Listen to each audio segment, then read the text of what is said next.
Поредният Европейски съвет, на който се решава съдбата на Европа, се проточи доста. Затова Бойко Борисов, премиер на България, не е в нашето студио, а го включваме директно от Брюксел. Добър вечер от София, господин премиер. Добър вечер и от Брюксел на вашите зрители. До кога ще заседавате? Не мога да кажа. И аз се извинявам малко, ако вида ми не е достатъчно свеж, защото цяла нощ работихме, цял ден днес, вчера цял ден и сега в 9:30 българско време продължаваме дебатите. Да се надявам поне до утре сутрин да свършим. Има ли шансове за пробив, защото проблема е Великобритания? Не, то не е само Великобритания, то е миграционната криза. И просто за вашите зрители да кажа, че действително Европейския съюз е на кръстопът. Защото ако след референдума Великобритания и позициите на отделните държави тук в Брюксел не се стигне до разбирателство и Великобритания напусне Европейски съюз, той няма да бъде същия. И като си има предвид и огромната миграционна вълна, като си има предвид, че Великобритания е един от донорите на Европейския съюз, но в същото време има и много претенции, не виждам лесен начин да се намери необходимия консенсус и тази нощ. За това ще говорим също след малко, особено за бежанската криза, мигрантската криза.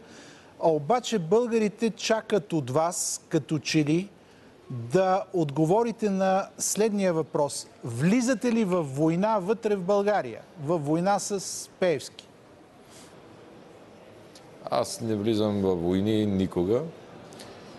Винаги съм имал принципни позиции.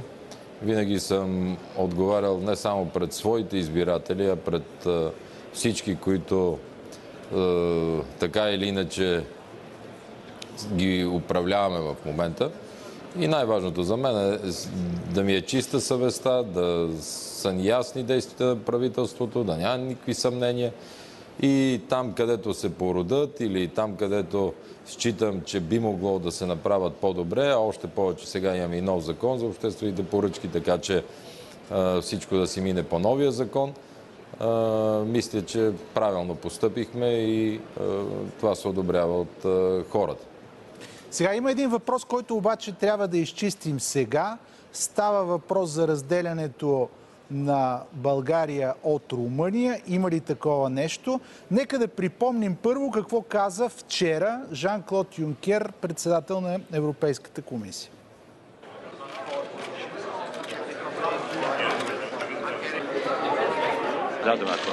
Винаги съм казвал и държа на своето обещание, че до края на мандата на тази комисия България ще излезе от този механизъм. Аз съм убеден, че моят приятел Бойко Борисов ще направи всичко необходимо, за да отговори на очакванията. Никога не е имало българо-румънска двойка. Всяка държава се оценява по нейните собствени заслуги. Но аз съм убеден, че премиерът ще направи това, което е необходимо, така че до края на тази комисия да бъде взето решение за излизането на България от механизма.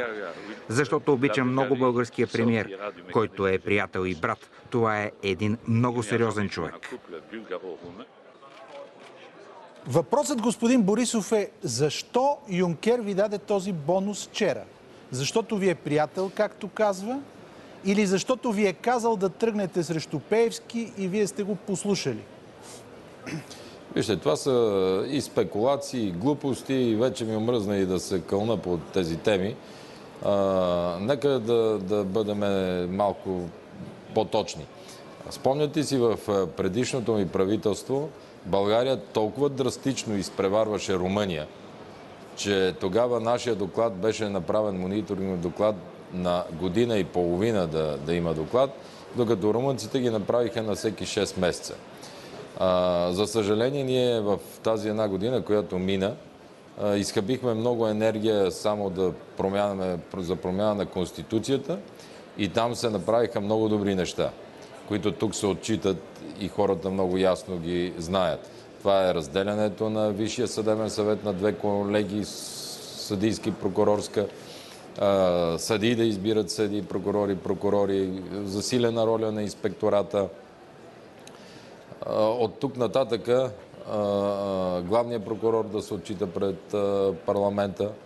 И просто аз така бях запознат от бившия министър на правосъдието, че имаме и готови закони. Те са 5, които ни трябват в момента. НК, НПК, антитерористичния закон, закон за съдебната система и закона против корупцията. За съжаление, на лист много малко има написано и затова госпожа Захариева ме помоли, вместо края на февруари, какъвто срок бях дал, да отидеме до края на април. Но така или иначе всичко това е споделено с Брюксел. Знаете, че аз поисках заедно с главния прокурор да ни бъдат изпратени експерти в прокуратурата на базата на сътрудничеството, което имаме с Европейската комисия, и всичко това в момента се прави. Така че с малко по-бързи действия, убеден съм, че и парламента ще приеме всички тези закони, защото ги изпипват в момента експертите на госпожа Захариева в съвета, който е изградила. Тя се среща непрекъснато и с съдии, и с прокурори, и с неправителствени организации. Така че края на април всичко да бъде в парламента. И ще видите, че в много скоро време тази тема ще отпадне. Понеже в предишното си изказване Жан-Клод Юнкер, докато беше румънския премиер на посещение в Брюксел, беше споделил, че за всяка една страна си важи своя механизъм, или както българите казваме, всяка коза на своя крак. Ние в абсолютно всичко друго сме по-напред в Румъния и мисля, че в рамките на половин година ще ги догониме, ако сме изостанали, и ще направим така, че да бъдем за пример. Това са убедени и колегите в Брюксел, затова той толкова уверено, председател на Европейската комисия, каза, че в рамките на неговия мандат, сиреч в рамките на 2 години още, ще бъде свален мониторинговия механизъм за България и за Румъния. Така че сме амбицирани във всяко едно отношение да бъдем еталон. А другото са абсолютни спекулации. Трябва да ви кажа, че и вчера споделих с журналистите, които са командировани в Брюксел, че един въпрос на един младеж, доста ерудиран в Лондон, за това какво виждам в огледалото, за което му благодаря. Аз действително се опитах да погледна отстрани как изглеждат нещата и установих, че в някои от тях действително може да се прокрадне съмнение. И понеже съвестта ми е абсолютно чиста, затова незабавно маса от обществените поръчки, които по една или друга форма са били коментирани от медии, от неправителствени организации, реших да ги прехвърлиме по новия закон за обществени поръчки, който гарантира максимална прозрачност и не на последно место, особено за Хемус. Считам, че оптимизацията, която имаме на трасето, с някои възможности нови, бихме могли с оптимизация да построиме дори и повече. Само за вашите зрители искам да кажа, че ние стъпихме на трасето, в което беше избрано от предишния кабинет на Орешарски. Но да не ме разберете грешно, че хвърлям упрек за това. Те са взели това решение, защото иначе трасето трябва да мине през областна Натура, което не е сигурно, като знам проблемите ни по магистрала Струма, колко трудно се решават с екологичните организации, ще бъдат решени бързо. Така че препроектираме, ще опитаме да намерим по-лесно трасе и се надявам и ОВОЗа и всичките останали процедури да бъдат бързи и да не бива спирано и да губиме време в изграждането на Хемус, защото аз съм я обещал и на Варна. В сряда, ако е живот и здраве, ще отпуснем 5 милиона за Спаруховия мост да почне ремонта, защото и то, откакто е направен, не е ремонтиран. За съжаление, отидоха много пари за ремонт на старите мостове по магистралите, помните старата част на Тракия, изпадаха пломбите на хората, които караха по тях. Така че всичко това в момента се прави. Затова много точно искам да кажа, че посочването на хора или фирми с пръст не е правилно, защото в тях работят хиляди хора, а ние трябва да сме си взели бележката, която е факт вече, и всяка една процедура да бъде толкова публична, толкова прозрачна, така както процедурите ни, които правиме с европейски пари. Затова с Томислав Дончев съм се разбрал всичко, което вече ще се прави и в обществения с бюджетни пари, да мине на същия контрол, такъв какъвто имаме по европейските пари. Обаче, Юнкер не ви ли попита за това какво ще си помислят инвеститорите за страна, в която обществените поръчки се развалят по заповед на премиера? Във всяка една държава, когато има политическа воля или, повтарям, има по-добър вариант да се изхарчат обществения ресурс, това се прави. Затова пред вашите зрители мога действително още веднъж да кажа, нито един човек от никоя една държава, от никоя една институция не ми е направила забележка до сега. Напротив, в Брюксел и снощи имахме възможност, Жан-Клод, да говориме надълго. Прекрасно знаят какво правя в България, какво прави правителството, какви амбиции имаме и имаме пълната им подкрепа. Може би час сме си говорили, аз дори се удивих колко много знае за направеното от нас. В Лондон ли разбрахте след този въпрос, който споменахте, че всичко се пише на вас? За съжаление това разбрах, че дори за чистотата на летището в София хората считат, че аз трябва да знам стотиците обществени поръчки, които се правят, колко изрядно или как са направени. Затова, вижте, има приказка, по-добре малко късно, отколкото никога.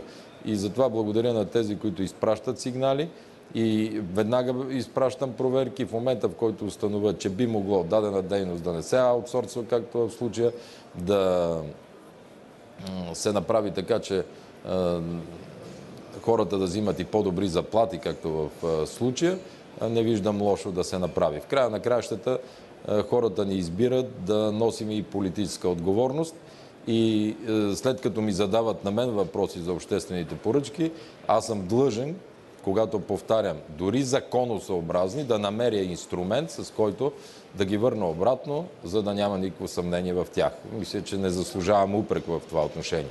А инвеститорите са все повече в България, интересът към България е огромен и всичките ни макрорамки това го сочат. Намаляване на безработица, над 3% ръст на икономиката, повече чуждестранни инвестиции и това, което дори звучи като парадокс, на фона на непрекъснати оплаквания, които имаме от хората, за миналата година над 3 милиарда лева повече спестявания в банките. И не на последно място, на първо бих го казал, в Брюксел са очаровани, както и нашите партньори, не само в Брюксел, от борбата с контрабандата, защото тя е основната, която дава огромните пари за корупция на всички етажи на властта, в политическите партии, на митничари, граничари, полицаи, прокурори, съдии и всички останали. За миналата година имаме над 2 милиарда 850 милиона събрани повече приходи от митница и данъчни. Само за месец януари тази година пък имаме с 900 милиона повече събрани приходи от януари 2015 година. Много сме амбицирани. В това отношение много благодаря на колегите от прокуратурата, под което ръководство ежедневно се провеждат операции по линия на контрабандата. Дали е за цигари, за алкохол, за захарни изделия, меса, сирена, масла, какво ли не. Добре, казахте по-добре късно, отколкото никога, но всички се питат защо не беше по-рано. Какво дали не беше, че извинявайте? Защо не беше по-рано? Всички се питат защо всичко това не се направи, например, по-рано, когато тези поръчки са се сключвали. Първо, нека да кажа, че всички тези поръчки са по стария закон. Всички тези поръчки са минали през всички процедури, законови и не на последно място изчаках и КЗК да се произнесе, че поръчката за Хемус е законосъобразна. Тогава, на базата на единствената възможност да бъде прекратена тази процедура, е поради липсата на пари и възможност за препроектиране. Именно от това ние се възползвахме и го направихме. Ще посочите ли добрите... А и не виждам Извинявайте. А и не виждам за нещо, което никога не е построено, че ще се забавиме с няколко месеца, но ще бъдем възможно най-кристално прозрачни, това да заслужава упрек. Напротив. Ще посочите ли добрите и лошите в бизнеса и в медиите? Или ще се оплачете от всички? Хубавото на демокрацията, господин Василев, е, че и вече съвременната техника, че има дистанционни. И като не ти харесва дадена медия, просто минаваш на друга, или ако не ти харесва един вестник или една електронна агенция, не го четеш. Това, което казах в Прага, е, че почти целият ни бизнес или бизнес структури, за да си подсигурят медиен комфорт, са си направили или телевизии, или вестници, или електронни сайтове. И ако сутрин направите един преглед на печата, ще видите, в зависимост от това, чий интерес правителството е засегнало, такива именно и са карикатурите или репортажите. Защото виждате, ако се занимаваш с газ, имаш си вестник и електронен сайт. Ако се занимаваш с обществени поръчки, имаш си вестници и електронни медии. Ако се занимаваш с политика, си имаш политически вестници на отделните политически партии. Аз мога да кажа и всеки зрител и слушател да потвърди, че ако щете БНТ или особено Българското национално радио е, може би, най-опозиционната медия на правителството. И нито веднъж на никой, на нито от ръководството, нито на някой журналист, някой от правителството се е обадил. И считам, че свободата на медиите от страна на правителството е абсолютно 100% гарантирана, а от тук нататък медийната политика на частните медии се води от техните, съответно, собственици. И не случайно, в зависимост от ситуацията, или пишат хвалебствия, или ни ругаят с дори брутални обиди, но, повтарям, демокрацията това го позволява и аз не им обръщам внимание. Обмисляте ли да отидете на избори сега? Не. Дори и днешния вод на недоверие видяхте с каква подкрепа мина. Самите опозиционни партии не са в добра кондиция.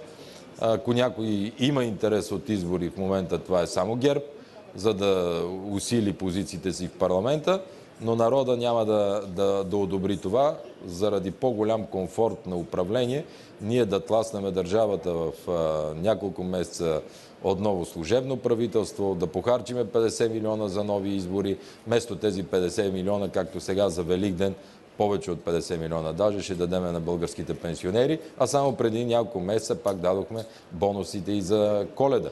След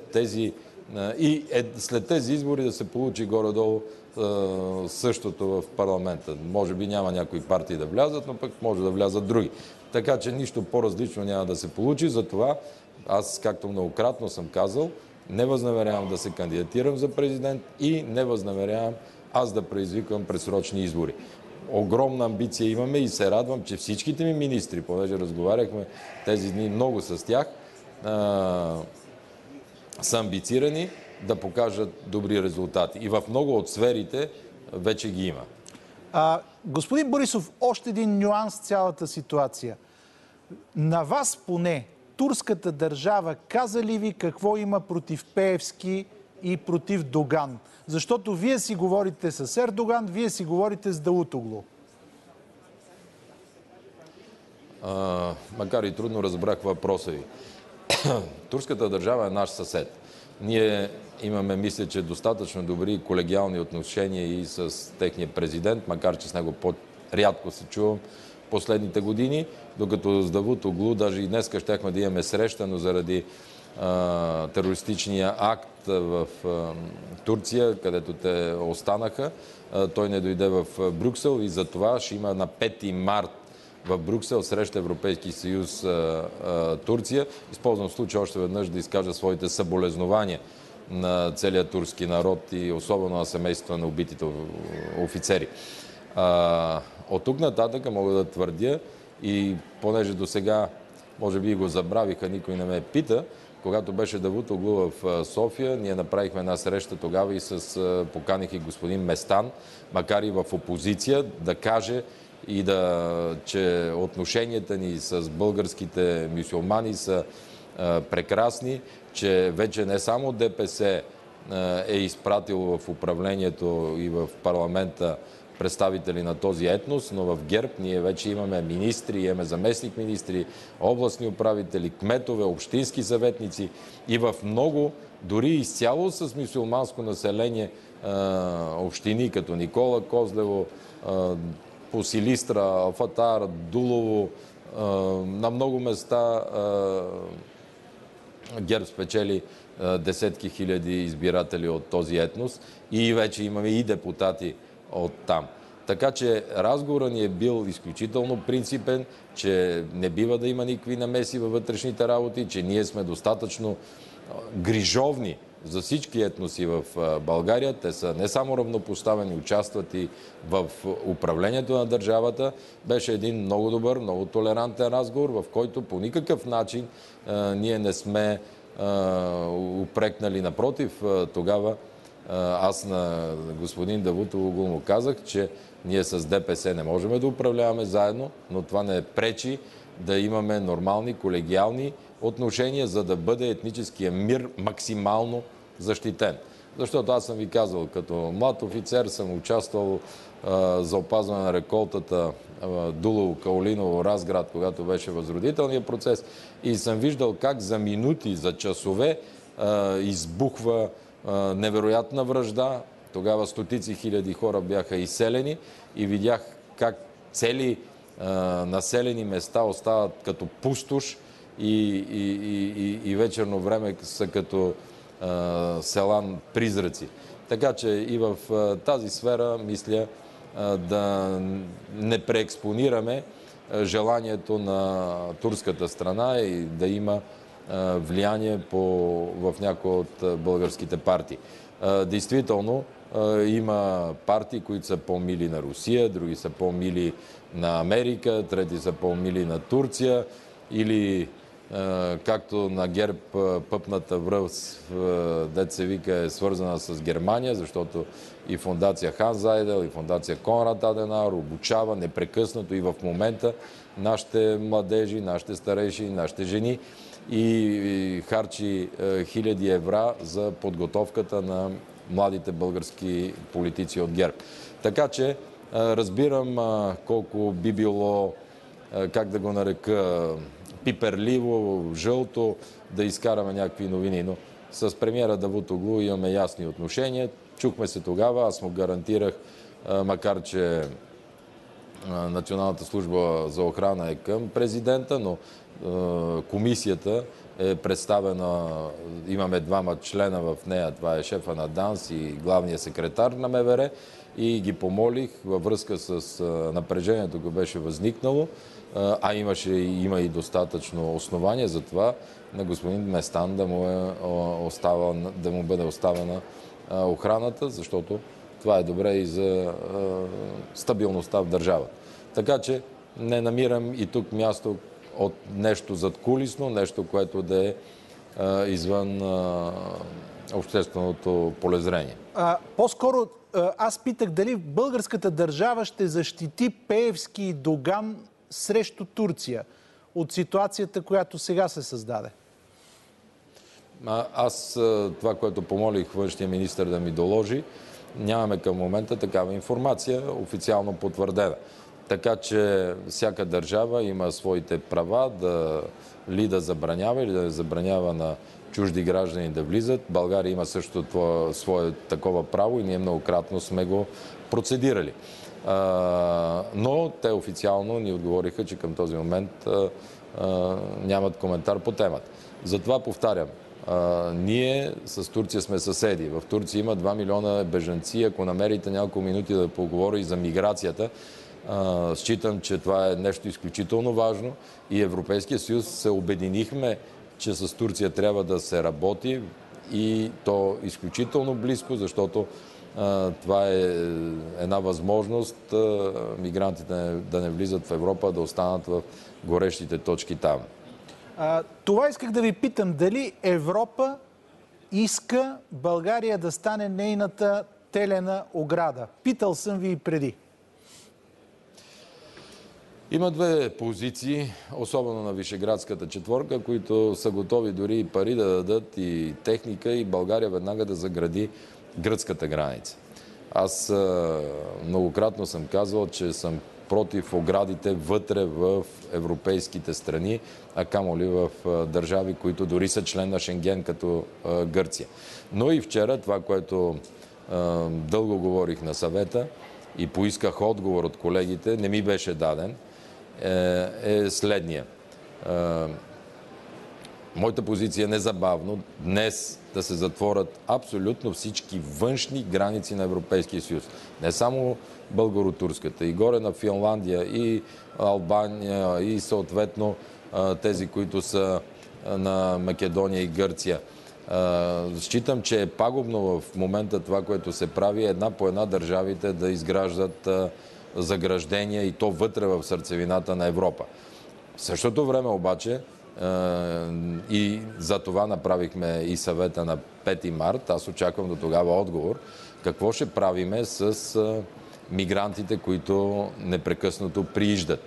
Защото първо тези, които са в Европа, още не са позиционирани, още не са интегрирани, още за тях не сме се погрижили, а какво би следвало, като идват нови. И вече от днес, дори вчерашните ни заключения на съвета, считам, че са вече остарели, защото Австрия излезе и каза, ние ще приемем 80 човека. От тук нататък какво означава? Всички, които идват по линията Гърция, Македония, Сърбия, Хърватия, Словения и влизат в Австрия, там ще опират и ще чакат 80 човека само ще преминават. А как ще стигнат до Германия, да речем? Освен това, много страни, като Швеция, като Финландия, вече връщат обратно бежанци, а ние, след като не се съгласяват с моето предложение да затворим външните граници, ще продължаваме да ги пускаме. И аз им зададох въпроса. Когато дойдат на нашата граница бежанците, аз ще попитам, ако съм граничар, къде отивате? Те казват, искаме да отидем в Австрия. Само че Австрия вече не приема. Искаме в Германия. И Германия не приема. Или ще приема след 2 месеца или след 5. Искаме в Полша. Полша не приема. Искаме Унгария. Унгария не приема. Искаме Чехия. Не приема. И така в един момент може да се окаже, че те няма къде да отидат. Но вече са в Европа. Те вече са в България или в Гърция. А ако ме бяха послушали да ги оставиме отвъд оградата и да чакат там, то тогава ние няма и така да подлъгваме огромни маси хора, защото те не са само хората от Сирия. Това са хора от Ирак, това са хора от Иран, това са хора от Египет, от Африка, Мароко, Алжир. Къде ще му излезе края, ако така се продължава? Господин премиер. И аз предупредих преди момент. И аз преди 6 месеца предупредих Европейския съвет, че ще се случи това, което се случи днес. Ще изпаднат в паника държавите и ще почнат да се заграждат. Националистическите партии ще постигнат огромни резултати и в същото време пак няма да имаме решение. И с нощи ги предупредих, че ако това не се направи, което предлагам веднага, то след 3 месеца, когато решат да го правят, вече ще бъде късно, защото времето се оправя. Виждате, температурите са високи. Ние вече на нощ имаме средно между 200 и 300 нелегални емигранти и натиска на границата се увеличава и просто ще стигнем до моето решение, но още стотици хиляди ще дойдат в Европа. Много кратък отговор на въпроса. Вие с кого сте, с Орбан или с Меркел? Аз съм с Европейския съюз и това казах и на колегите, когато става въпрос за Великобритания. Ако в тази криза и в световен мащаб, войни навсякъде, Либия няма правителство, Сирия няма правителство, огромни маси народ се придвижва в какви ли не посоки, главно към Европа, всеки ден терористични актове. Ако и в тази ситуация не се положат максимални усилия, компромис, разбира се и Великобритания, да поеме своя ангажимент да намали исканията си и Великобритания след референдума да напусне Европа, просто края на Европейския съюз ще бъде видим. Затова моята позиция е солидарна и с Орбан, и с Меркел. Солидарна е с всеки един европеец и това, че поставям така ребром въпроса, то е от грижа за всяка една от тези държави, не само за България. Вие сте солидарен, обаче 20 гръцки фермери блокират цялата граница. С нас кой е солидарен? Всички са солидарни. Всички са солидарни, но за съжаление и нека българския народ и избирателите, когато на времето се радваха на Сириза и на Ципрас, какви неща щял да постигне за Гърция, сега виждат плодовете на популизма, плодовете на това, което като лъжеш народа, после какво трябва да правиш. Недопустимо и не само 2 разговора, 3 вече имам с колегата Ципрас. Вчера с Мицотаки, с опозиционния лидер на Нова демокрация се срещнах. И той ми обеща да говори с тях. Но аз поздравявам и нашите превозвачи, и министър Московски с ежедневното си присъствие там. Това е начина да се отговори. За съжаление, ние няма с кой да преговаряме в Гърция. За съжаление, популизма там изигра такава роля, че страната им се наводни с емигранти, икономическата криза е факт и най-брутално, най-неевропейски, като в 19 век, те се явяват и затварят техните фермери на българската граница. Нещо повече, те така се държат, че още повече изнервят българите с това, че непрекъснато си печат ципури или си ядат лавраци, пият си узо, играят си сиртаки, а нашите хора бедстват в камионите. Това вече предизвиква не само отвращение и гняв, това вече е недопустимо. Казах го на Юнкер, казах го на Меркел, казах го на Дейвид Камерън, на Оланд, на всеки, който срещнах в съвета. Всички го знаят и търсиме действително инструмент, но до последно се надявам в неделя Ципрас поне ми обеща, че ще среща с фермерите и ще се опита да направи нещо такова. Но аз поздравявам българите, ние в такива моменти ставаме солидарни и мисля, че всяка една дипломация отстъпва пред това, което направиха тези момчета на границата. Господин премиер, накрая, понеже говорите за популизъм, нашите зрители виждат едни кадри, защото чистачките на летището много ви обичат, спасихте им работата, отменихте една поръчка. Нали знаете, че не можете обаче да звъннете на 6 милиона души, които имат проблем в България и трябва да промените системата, а не да услужите на няколко души? Напротив, ние променяме системата ежедневно, а това, че и чистачка ли е, дали е съдийка, дали е доктор или каквото и да било, имат достъп до мене, колкото и да ме затруднява това, аз веднага се намесвам и заедно със своите колеги държа да кажа на вашите зрители, че това не са еднолични решения. Първо се обадих на министър Московски, след това на шефа на аерогарата, провериха цялата поръчка, обясниха ми какво може да се направи и кое би било по-добре и едва тогава взимам тези решения. Така че не може да се говорим за близо 2 милиарда лева на данъкоплатците са обществените поръчки, които спираме и съдбите на много хора. Така че не намирам нещо, което да се упрекна. А факт е, че на телефона ми ме намират какви ли не хора и се опитвам на всички да помогна. В този ред на мисли да не пропуснем да кажа, защото бях поел ангажимент и бях възложил на финансовия министър Горанов да изиска от американската компания за разследване на източването на КТБ и въобще за цялата банка, това, което изключително много вълнува българите, тъй като той е секретен, ние поискахме да се разсекрети. Днес телефонен разговор те са казали, че в понеделник ще ни изпратят писмо, в което като начало ще можем да го целия до крат, без никакви зачерквания или съкръщения, да го дадем в секретната секция на парламента, където 240 депутати да могат да се запознаят с него.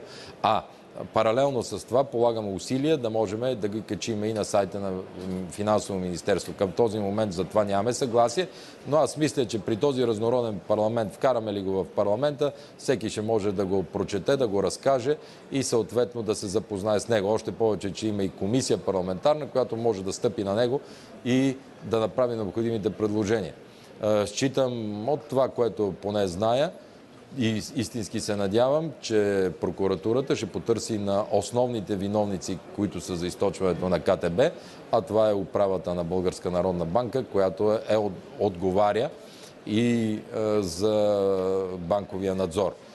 Според мен това са 3 души, но нека не изземам други функции, не ми е това работата, но понеже общественият интерес е изключително голям, ние сме изпълнили своя ангажимент и се надявам виновните да си понесат отговорността. Това българите го очакват и аз съм убеден, че прокуратурата като обществен защитник и обвинител ще си свърши работата до край. Господин премиер, благодаря ви за това включване.